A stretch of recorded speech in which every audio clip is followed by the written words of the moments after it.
walked down the Gucci runway carrying their own severed heads. This was the scene Wednesday in Milan, as the Italian luxury fashion brand showcased their winter clothing line, with models carrying decapitated heads in the backdrop of a mock surgical operating room.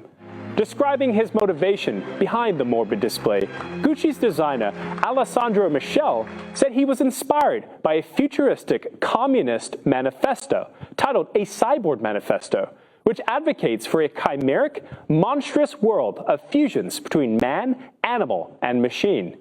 Expanding on that vision, Mr. Michele said, a hybrid is metaphorically praised as a figure that can overcome the dualism and dichotomy of identity, and that the cyborg, in fact, is a paradoxical creature keeping together nature and culture, masculine and feminine, normal and alien, psyche and matter.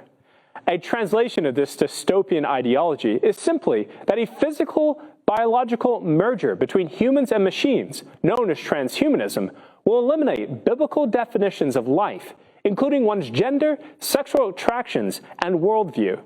Retired Professor Donna Haraway, the author of the 1984 white paper which inspired Gucci's headless showcase, first published the Cyborg Manifesto in a Cold War-era communist magazine called The Socialist Revolution, whose founding editor, James Weinstein, was a lifelong socialist and prominent figure among left-wing Democrats in his adopted home of Chicago, Illinois, where he also founded the infamous Marxist publication In These Times.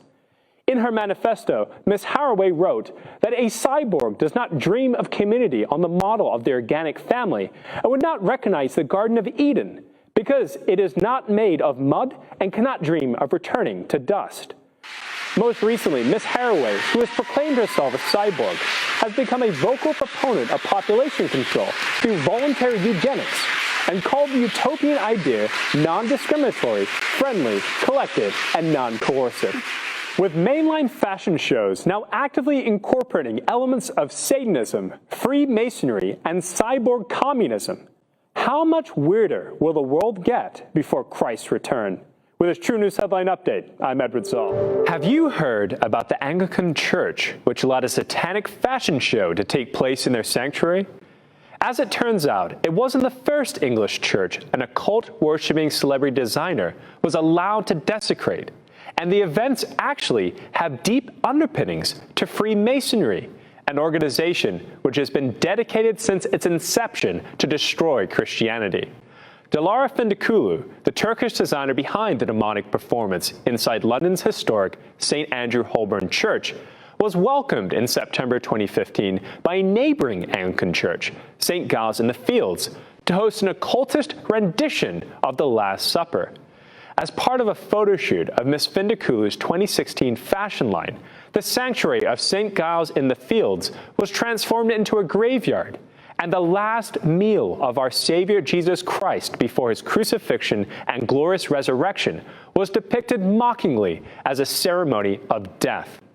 On the invitations for this Babylonian display, Miss Findikulu used the seal of a Scottish Rite 33rd degree Freemason, which contains black and white checkerboard floors, an archway engraved with Masonic symbology, and an all-seeing eye donned by the words "Order out of Chaos" in Latin. Interestingly, both the churches Miss Findikulu chose as venues contain black and white checkerboard floors, a symbol commonly used throughout all Freemason lodges to show their belief in the duality of light and darkness, and to depict their interpretation of King Solomon's temple. Aside from the clearly Masonic symbology displayed on Miss Findikulu's models, there is one other major connection to Freemasonry. Reverend Jonathan Baker, the vicar of the church which hosted the satanic fashion show, was himself a Freemason up until 2011, when he allegedly resigned to quell fierce public condemnation over the discovery of his membership to the Jeroboam-worshipping death cult. Reporting for TruNews, this is Edward Zoll.